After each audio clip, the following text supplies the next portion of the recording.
Hello everyone and welcome back to my channel Edmond Mindaros, at sa video ito ay pag-uusapan natin at i-guide ko kayo on how to use Shopbox to earn cashbacks on Zalora app.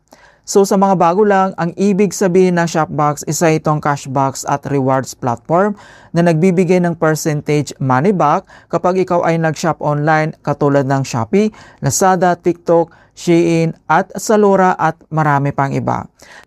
Malawak ang coverage ni marketplace ni Shopbox na pwede natin gamitin para makakuha tayo dito ng cashback sa bawat items na chine-check out natin, lalong-lalo na dito sa Zalora app. Kaya kung hindi mo kabisado kung paano yan gawin, then stay tuned ka lang at start na natin.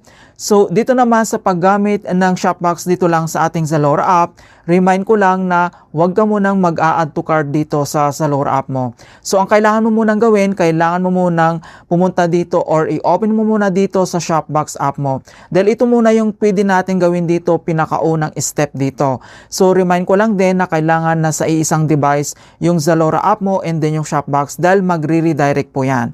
Okay, so i-open mo lang dito yung Shopbox app. And then once na-open mo na dito yung ating Shopbox, dito lang sa ating Shopbox homepage.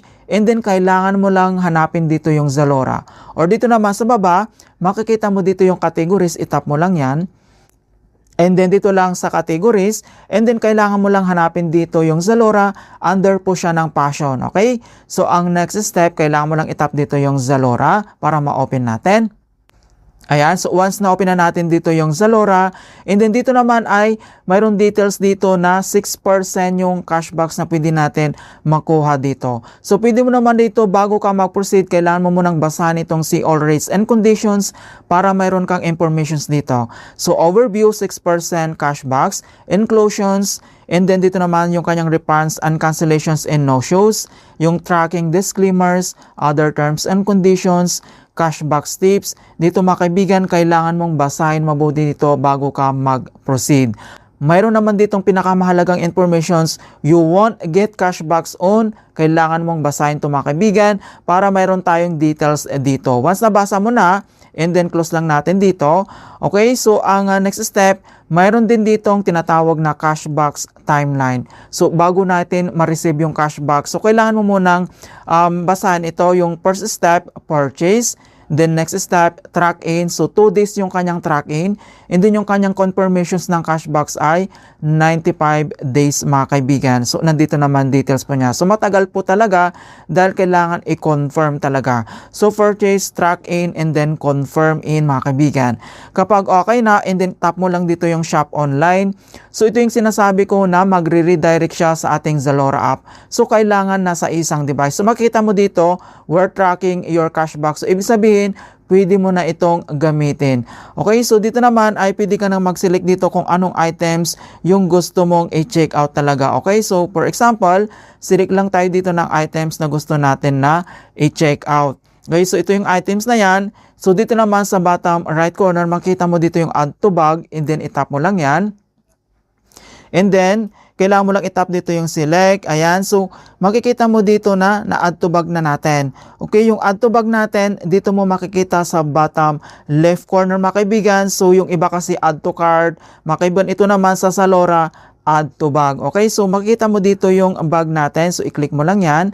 And then makikita mo naman dito yung items na chinek out natin or yung i-check out natin. So kailangan mo lang itong i-select, and then itap mo lang dito yung check out. Mga kaibigan, mag-proceed ka lang, i-place order mo yung items. So once na place order mo na yung items, na kuha mo na, and then doon na mag-start na ma-process yung kanyang cashback. So ganun lang po talaga siya kasimple gamitin yung Shopbox.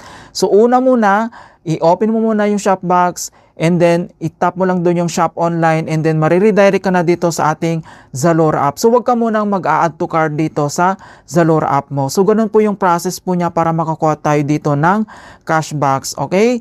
So dito i-open mo lang yung Zalora, tap yung shop online, and then mag-proceed ka na. So dito naman, bigyan ko lang kayo ng other details. So dito sa ating Shopbox, ang minimum na pwede natin dito na ma-withdraw ay 200 pesos.